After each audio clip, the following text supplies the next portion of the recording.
So thanks for coming, everyone. My name is Craig Savage. I'll be presenting tonight at the Citizens Data Science Meetup. And the title of my talk is Practical Approaches to Mathematical Tools, more specifically, support vector machines. Now to start off, a few disclosures. First of all, my phone is on flight mode. Is yours? Secondly, although this talk is being sponsored by Microsoft, and thanks to Microsoft for hosting, just to be clear, I have no financial interest in Microsoft. Conversely, I'm currently employed by Deloitte. I'm a casual employee there, but tonight I'm representing myself as a private citizen, so don't construe anything I say as being the official viewpoints of Deloitte. They're completely independent. And finally, if you have any questions, please save them till the end. So quickly to introduce both myself and this talk, I have a kind of diverse background. I'm educated in both technical fields and business, in addition to being, dual citizen between Australia and the US. So in many ways, I kind of sit on the border between things. I have a PhD in electrical engineering and a master's in business, and about 20 years experience in industry, going across defense in the United States, biomedical engineering, and risk in the banking sector. And at first glance, you may think those are very different, and in many ways they are. But looking back at it on an abstract sense, what motivates me?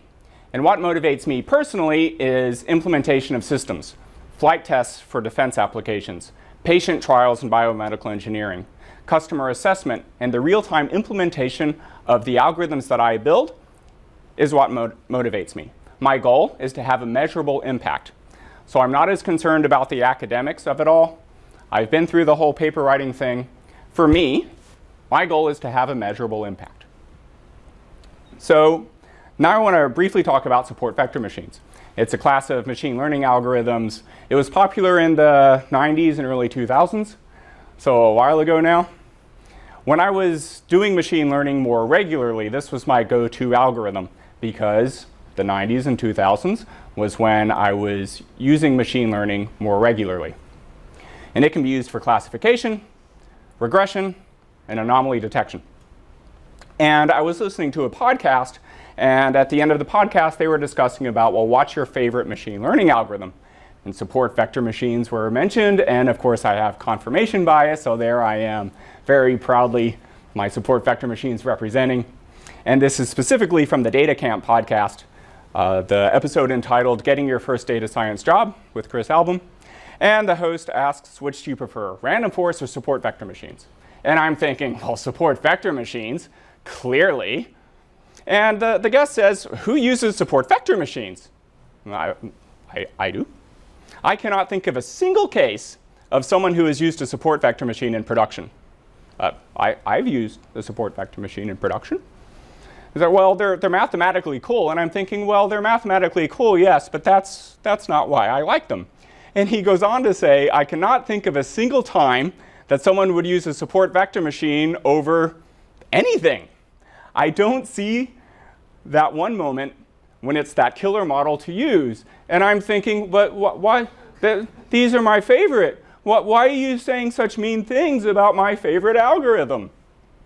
And after reviewing everything, yes, there's a lot of mathematical theory about support vector machines. And if you do a bunch of Googling, you'll tend to find a lot of it. So my goal for tonight is to give you a practical guide to the strengths of support vector machines. And along those lines, there's something called Ulmer's law. This is based on some wisdom that Professor Mel Ulmer gave me. Here's a photo of Professor Ulmer. He's a professor of astronomy and astrophysics at Northwestern.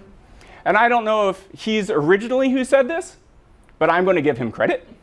And he says, for every equation you put in a talk, you lose 10% of your audience. A quick corollary to that is Ulmer's law could be expressed as an equation, but you lose 10% of your audience. And now I quickly want to test that. So I'm going to show you a bunch of equations, but I'm not going to discuss them. And go. So as you can see, it's a constrained optimization problem. And already I can see Ulmer's law kicking in. So I will be showing these equations again, but just pretend like it's a picture, right? I'm not going to go through them in great detail. So as an overview to this talk, I'm going to start off looking at classification and regression problems, but starting off with some very simple problems just to illustrate the concepts. and then move into some Kaggle data, some open problems in terms of classification, and regression, specifically the Titanic data set, predicting who survives and who unfortunately did not. And for regression, house price data. And again, I want this to be a practical guide to algorithms in general, specifically support vector machines. But if, hypothetically, for whatever reason, you don't see that one moment when support vector machines is the killer algorithm to use, and you have a different preferred algorithm, I hope you can use this as a template to guide your own thinking about whatever algorithm you choose. Because if I go in with my support vector machines with this, odds are good that my non-technical stakeholders will check out. Whether it's too much for them physically and they get up and leave, or if they mentally switch off. In either case, I haven't won them over, and my goal is to have a measurable impact. And if my stakeholders have left the room, I'm not going to get very far. So starting off with classification, I'm going to try to predict a discrete outcome. And a quick overview of classification in general, I'm going to construct a mapping from input variables to binary or multi-class, but discrete outcome flag. One way this is often visualized is what's called a decision boundary. So that's a line in 2D, plane in 3D, generally referred to as a hyperplane. So here's some examples of different algorithms and building different decision boundaries, where if you're in the upper left to lower right, you'd be classified as red. And if you're in the external bits, divided by those lines, you'd be classified as blue. So support vector machines work on something called support vectors. And what this means is you want to separate values by your line, plane, hyperplane. Of course, two-dimensional is easiest to graph, and you're trying to maximize the minimal distance from a point to the decision boundary. So here's an example from Wikipedia where we have the blue and the green. It bothers me that green doesn't start from left to right, but never mind. And so here we have the decision boundary in red through the middle, separating the blue points from the green points. And for the points closest to that, the vectors from the points to the decision boundary are what's called support vectors. They support that decision line. And you may think to yourself, well, what about this line? This line also separates the data. Yes, but it doesn't give you the largest support vectors. It doesn't maximize that distance. So the unique feature about support vector machines is it's all about the support vectors. And you may ask yourself, well, what about all these points? They don't do anything. What if I had more points? Well, if those points aren't closer than my support vectors, they also do nothing. It's a conversation I want to have that there's a difference between data and information. And if your data follows some certain pattern and you have a few data points, 30, if you add another million data points, but it follows the same pattern, there's no new information there. So it's saying which of these data points are important, and I want to focus on those. And concepts like cross-validation get more interesting, because if you remove a point that's not a support vector, nothing changes. If you remove a point that is a support vector, now you get to see some variation. You can estimate the importance of all of your points. So what happens when you do get a point that's within that boundary? There's three things I want to focus on here. First, I can still classify that point. It's on the green side of the boundary. I'm going to classify it as green. Second, I know I'm not sure. So if there is some manual process, if there is some existing business process that I can apply without resulting to the model, I can take that point and say, hey, person, look at this. I think it's green, but I'm not sure. And third and finally, I now know that my set of support vectors has changed, because this is closer to that line. One of the questions you'll get when you start building analytics models is, how long is it good for? When do I need to rebuild it? When do I need to recalibrate it? With a support vector machine, until something's closer to the decision boundary, it's good. Once there's something else, it should be refreshed, and whether or not it is refreshed becomes a business or a financial decision. So what if my points aren't linearly separable? So this is random points from that XOR problem, where there is no line to separate the green from the purple. So in this case, how do support vector machines work? Well, the idea is if I introduce another variable, with this equation costing 10% of you, that z is minus xy, and now I'm in three-dimensional space. And in three-dimensional space, I can't separate them. And the mathematics is such you can always find some transformation into a higher dimensional space, not necessarily unique. You can leave off the minus sign, for instance. But in that higher dimensional space, there is a plane, a unique plane, that separates them. So this is the basic idea. You take your data, you find some appropriate transformation to get you to a higher dimensional space. In that higher dimensional space, you can find the optimal hyperplane separating them, and you're good. Whether or not that transformation means you end up overfitting your data, separate questions, but whether or not you overfit is a question we all need to deal with in any machine learning algorithm. But it's simple plots like this that I can illustrate conceptually what's going on with my support vector machine that people can nod and understand. But you may have the question, well, you have this z is minus xy. How do you get that? And so the first thing I want to do is I want to go talk to experts. And I want to say, well, what variables do you think are important? Are there interactions? Does some variable only matter up to a certain point?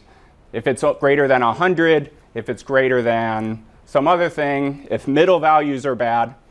And I want to get their estimates for variables that are important, if there are any interaction effects or higher order terms.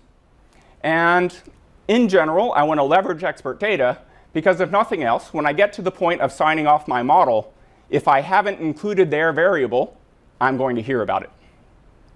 But it's very rare that when you talk to experts, they can give you something that separates the data as cleanly as in my previous toy example. Now, there are something called kernel functions that provide an alternate means, and I'll talk a little bit about kernels later. And so I'm going to go to the experts, and I'm going to ask them for transformations and other interactions so that I can make this higher dimensional space where my data cleanly separate. But that's actually the secondary reason why I want to talk to them. My primary reason is just to see how engaged they are. And in my experience, there's a few cases. You get the good, the bad, and the ugly. So we're at the kickoff meeting, and the stakeholders are all there, and the meeting concludes. And I go up to one of them and say, I'm Craig. Very nice to meet you. I'll be working on this as your data scientist. Do you have some time to sit and talk? Because I'd like to better understand the business context about this model, your expectations, and how this model will be used. And the good case is they say, sure, why not now? And this happens in small organizations or in organizations when the analytics component is embedded, when they can clearly see the tie between having a better model and better business outcomes. And sometimes it's as simple as they're a nice person and they want to see you do well. And the bad is the opposite. They say, no, I can't talk, I'm too busy.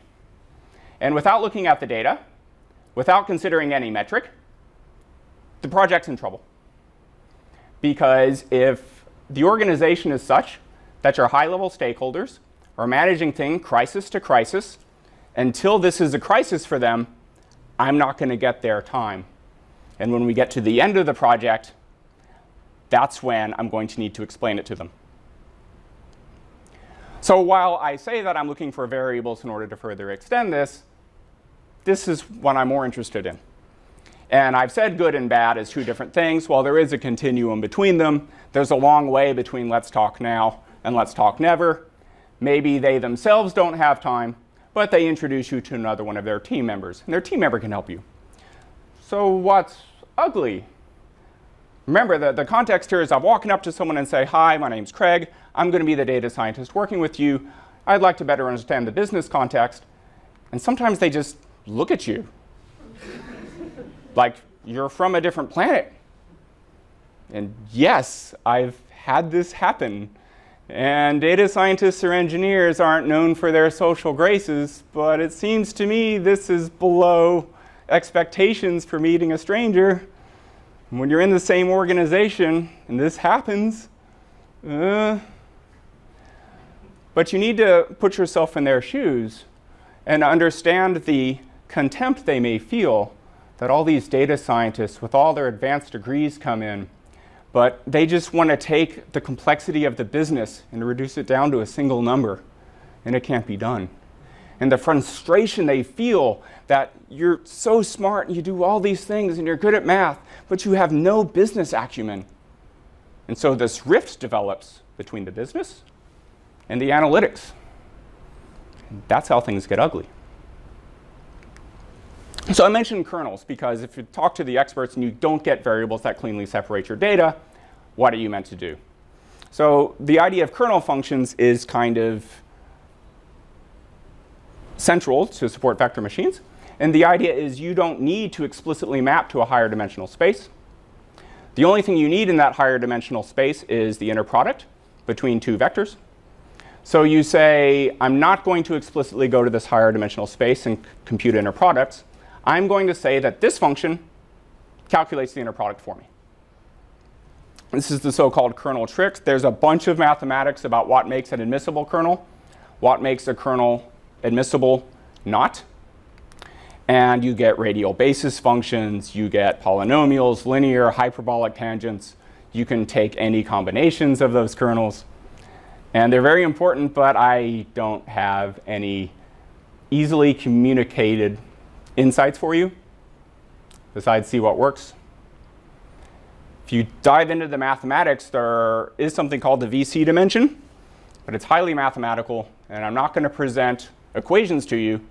I'm certainly not going to start talking Hilbert spaces and topology, at least not tonight.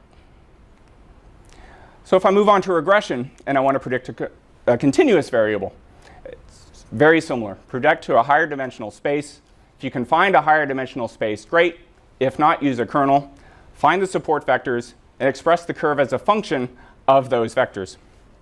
And one of the strengths of support vector machines is you can often use an epsilon invariant cost, which says if I graph my error, the cost of making an error looks like this, where if the error was within epsilon, there's no cost, and otherwise the slope is c. And I say this is useful in a business context because if you're talking about things like house prices, mean squared error and stuff are nice continuous metrics, but it's oftentimes the case that the business might say, so long as you get within $10,000, fine, don't care. So with business knowledge, I can set epsilon beyond just changing the value because, ooh, shiny, change it up. If you can understand the business context and fit epsilon to meet the business need, you can use that. If you don't like this idea that having an error has no cost, you can always set epsilon to 0 or, epsilon. But when you pose this as a support vector machine, you actually have some choices. There's a couple different kinds. The first is what's called epsilon regression, which isn't necessarily the same epsilon as the one before due to unfortunate notation. And this is what I'm considering the standard data science view of the world, that you want the best possible function, use whatever complexity is required. And if you map into a very high dimensional space with a whole bunch of support vectors, if it gets your cost down, go for it. And you can go up and up and up. You can start ensembling these things together. There's no limit in terms of the complexity that you can throw at these types of problems in order to minimize your cost. There's another way to pose the support vector machine, though, called new regression. I don't know if this is a pun for NEW, but it's the Greek letter nu. And this is what I'm considering a frequent management view of the world, which says we have constrained resources. Do the best you can with what we have. So in theory, if you set new, you limit the number of support vectors. And if you're talking to management, oftentimes they understand the so-called iron triangle of cost, time, and quality. And so here I have a choice. If you want something very accurate, it may take a lot of support vectors. I don't know how the implementation team is going to feel when I hand over 200 support vectors in 50th dimensional space for them to code up. But maybe if I limit the number of support vectors, if I have a simpler final model to implement, it might be less accurate. How do you want to do this trade-off? And so using Shiny, we can do this. We can do this trade-off directly. So here I have y equals sinc of x, so sine of 2 pi x over 2 pi x. The larger points are my support vectors. And if this works, yep. So the larger points are my support vectors. I'm currently using 67 of them. The top graph is your kind of normal graph where my true function is in black, surrounded by a band of 0.1 for my epsilon, and then the yellow is my estimate.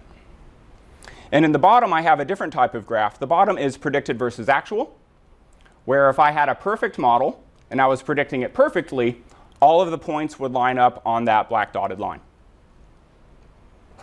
And again, the large points are your support vectors, which you can see are here toward the boundary. And all the blue points inside my epsilon sheath are within epsilon, so they would have no cost. And looking at this, I want to start to change my meta parameters.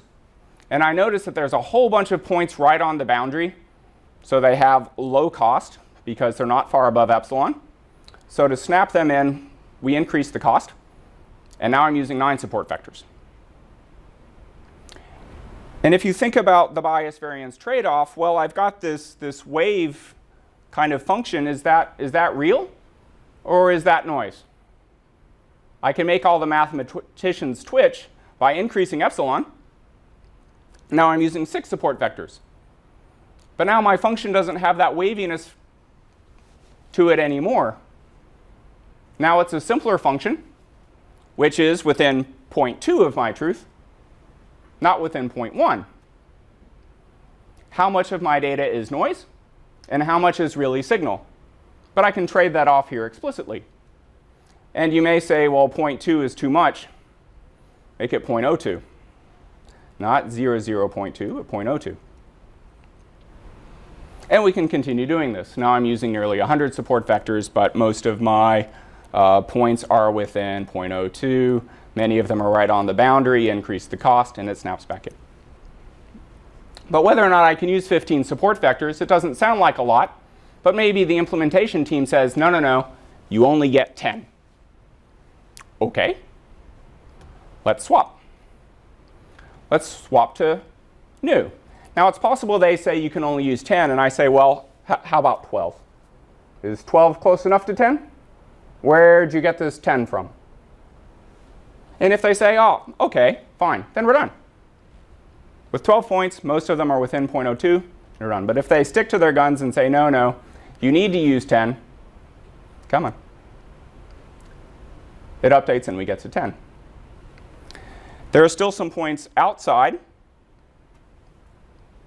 my sheath. But now I can go back to the first group and say, do you really need 0.02? How about 0.05? Where'd 0.02 come from? Because if I can use 0.05, then we're done. And without the business context of understanding what the cost of these errors are, it's very difficult to set these parameters. And the first number that the business gives you might be fuzzy. If they say 10, 12 is probably fine, but they don't want 100.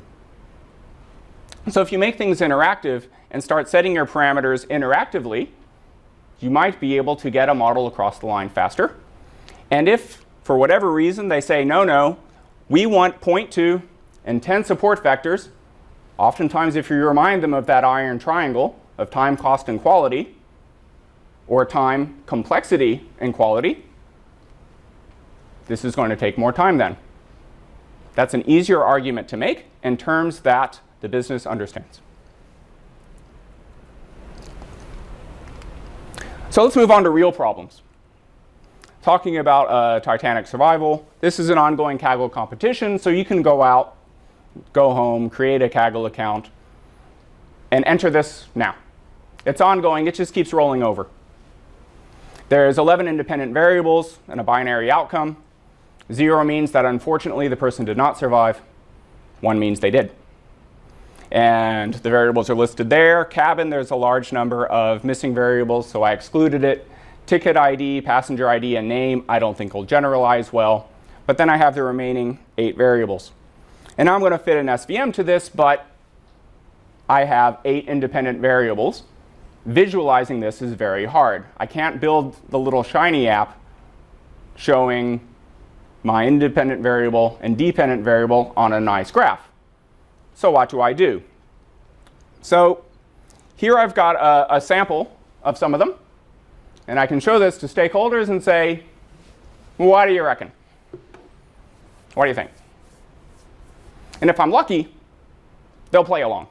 And they'll start going through the process of using whatever expert knowledge they have, whatever process they have, to estimate whether these passengers survived. And if I'm doubly lucky, they'll get to the end and they'll start asking me questions about the data. Why is age missing? Why is the fare 0? Well, those are excellent questions. I have plenty of data quality questions. But now my stakeholders might have an emotional connection to data quality issues. But if I should be so lucky, they'll start arguing. Because if they start arguing, now I'm getting candid feedback about which variables are important. If they start arguing, it's clear that their business process has some variance for a given passenger, whether they thought they survived or not. Now, for Titanic survival, who cares? But if you're talking about a customer applying for a mortgage, if you're talking about whether or not you should target something with a missile, if you're talking about whether or not this biomedical implant will be safe, if your process isn't repeatable, it matters. And of course, being unlucky as I am, it's possible they're not going to play along. They're not going to rate these. The next option is, well, what do you think about these? This is what the model gave during development. There's a difference between come up with the answer yourself and given this is my answer, what do you think? Well, this is how that compares. And I said I picked these randomly, and I did, but I stratified them. The first 2, the model got wrong. But I want to know if they would also get it wrong, or if this is fine. The next 4 are support vectors. And in particular, we have this young girl with family who did not survive as a support vector. When I submit this to Kaggle and it gets scored on the data I don't see, should there be a pocket in some high-dimensional space of young girls who don't survive? Or is this a fluke? Now, if it's a fluke and they want me to change it, I can do that. I can redo the model so that this is no longer a support vector. But then my results on training data will go down, and I need them to understand that, so that if I move from 80% to 75, when someone else comes in and says they got 80, well, yes, but are they predicting that young girls don't survive? And overall on Kaggle, I think I was at a 79% on the public test set. I don't know what it is on the private test set. That'll come out in September. But feel free to go along and play. And using whatever algorithm you like, look at a subset of the points you got wrong, the points that are hard, and the points that are easy, and see if it makes sense to you.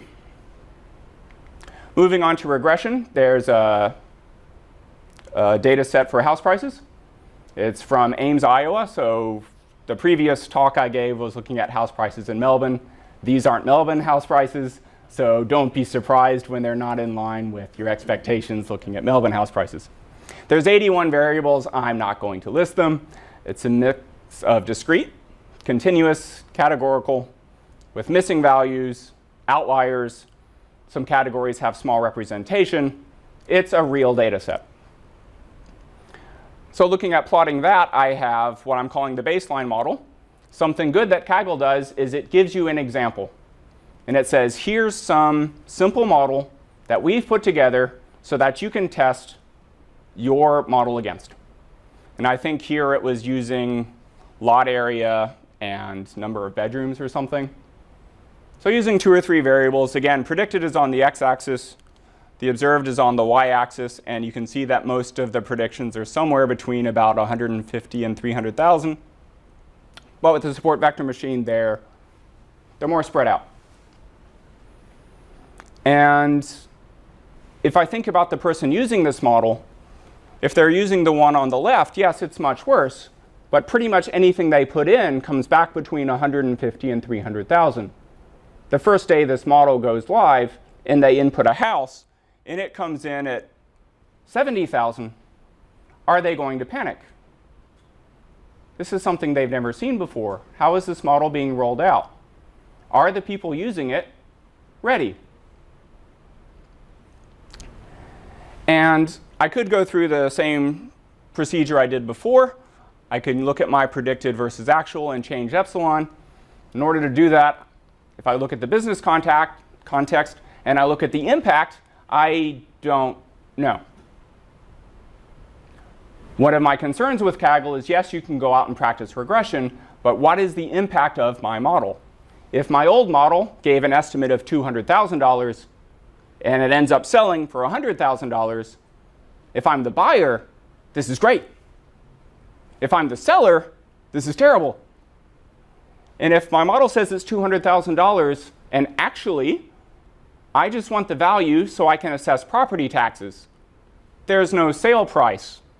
I have nothing to compare this to. What's the impact of this different valuation? It may raise more money in taxes. It may raise less money in taxes. But the people with the expensive houses may start to complain. Am I ready for this?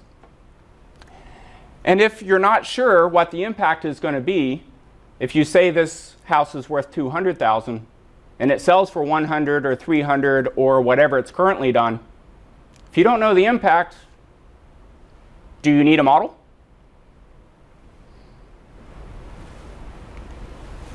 So to wrap things up, I wanted to go through kind of the practical aspects and ways in which you can use a support vector machine, or in general, much any machine learning algorithm, to engage with your stakeholders and discuss things in common terms.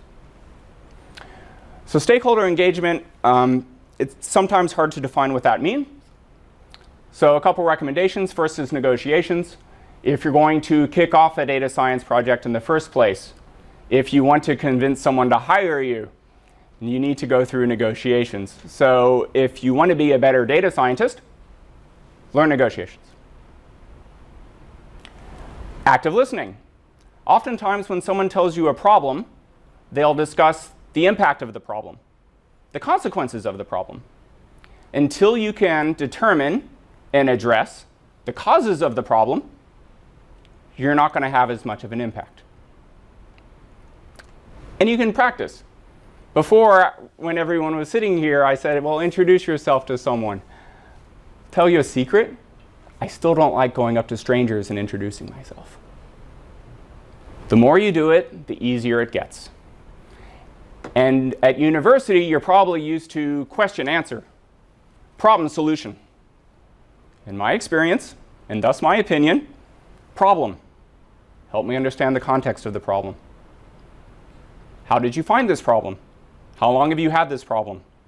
And even the difference between have you tried to support vector machine and tell me about what you've tried. What are the impacts of this problem? Then start going through the solution. Because mathematics isn't as important as you might think. And you may say, well, what are you talking about? You have all these equations. It's constrained optimization. There's all this mathematics behind data science. Yes. In practice, it's one command in R, and very similar in Python. It's two. You need to make the object and then run the fitting. Yeah, OK, there's meta parameters you need to fit. But if you can explain them in layman terms, it's very rare that I do constrained optimization from scratch. I call pre-written code. And along those lines, programming isn't as important as you might think. Now, if you're productionizing systems, OK, that's different. But otherwise, it's one command. There's a help file for it. And when it comes time to productionize, I implement it in Excel. There's a difference between coming up with the support vectors and the weights. And once you have them, how do you use them to solve your regression problem? And it's similar to most other machine learning algorithms. deciding on the splits of your decision tree is harder than, given the splits, evaluating any individual new data point. Determining the structure and weights of your neural network is harder than, given a structure with all the weights, implementing it in production. And in general, the problems aren't technical, they're human. And they're normally so simple. Ambition. I want to run this project because then I'm going to put it on my CV, and then I'm going to go get a better job. Fear.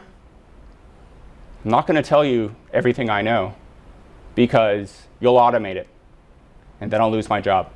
So nothing personal, but I'm not helping you. Ego. Because maybe some of your peers are bashing your favorite machine learning algorithm. And I put that in there because it's important to remember that as data scientists, we're not immune to this. And when I say the problems aren't technical, they're human, I'm using human as an adjective there, referring to the problems. I'm saying the problems are human. I'm not saying humans are the problem. But I made it ambiguous for a reason. And if you're sitting there chuckling cynically to yourself, saying, yeah, humans, I remember that thing. I understand as a data scientist that you may feel contempt for these so-called experts who don't know what metric they want to use to run their business. And the frustration you may feel that they won't hire you because you don't have business acumen. But they can't tell you what that means, much less how to get any. And if you let those feelings of frustration build, a rift may develop between you and the business. And that is how things get ugly. So in summary, I tried to have this as an introduction to support vector machines, not just as support vector machines, but how do you use them? How do you communicate them to stakeholders? And if you're unconvinced and you still don't like support vector machines, you've got your own favorite algorithm, fine. What algorithm is that? And do you have a strategy to explain them and to explain whatever differences you find most special about your favorite algorithm to non-technical stakeholders? Stakeholder management, that's where I spend most of my time in terms of meetings, reports, and presentations. And if you can wrap all those together, the first talk I gave at this venue, Breaking the Bottleneck, was about using R, Shiny, and R Markdown to wrap all that together. You can get to a place where you can have a measurable impact faster. If you're looking for other resources, there's pattern recognition, which covers a whole host of classification algorithms. And Bill Schmarzo just released a book, he calls it. It's PowerPoint slides with a lot of text called The Art of Thinking Like a Data Scientist. He's published this himself, but if you look him up, he has a number of blog articles and other things. And he looks at things from a much more business perspective. So if you're looking to engage with stakeholders, if you can borrow some of his terms, some of his language, it's very cookbooky in terms of state your problem in terms of business objectives, look at the data you have, etc. Wikipedia is a great start in terms of an introduction. There's articles for support vector machines, kernel methods more generally, and VC dimension, which is Vapnik Chervonenkis. If anyone's Eastern European, I apologize for butchering that name. And podcast, the Data Camp podcast, where I got encouraged to write this in the first place. And Data Futurology is another one, which is run by Felipe Flores, who's based here in Melbourne. And if you listen to these podcasts, you'll hear very similar things. Engage with your stakeholders, manage their expectations, understand the business context, build a team of people with complementary skills. And yet somehow the conversation always circles back to mathematics, statistics, programming, R versus Python, random forest versus support vector machines. You can find me, I'm on LinkedIn. I'm on Kaggle. I'm in the process of finalizing the Titanic work that I was presenting here. I'm wrapping all that up into a kernel.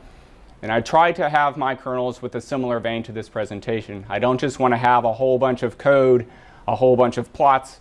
I try to have enough words in there about why I'm doing things, how I'm doing things, the trade-offs, rather than just the code. This talk and all my other talks will be up on YouTube, and the slides and the Shiny app that I've written are up on GitHub. So some acknowledgements, thanks to Microsoft for hosting, to Kaggle for the data, the kernels, and the community. Even if you're not going to participate in any competitions directly, I encourage you to go there and see what other people have done.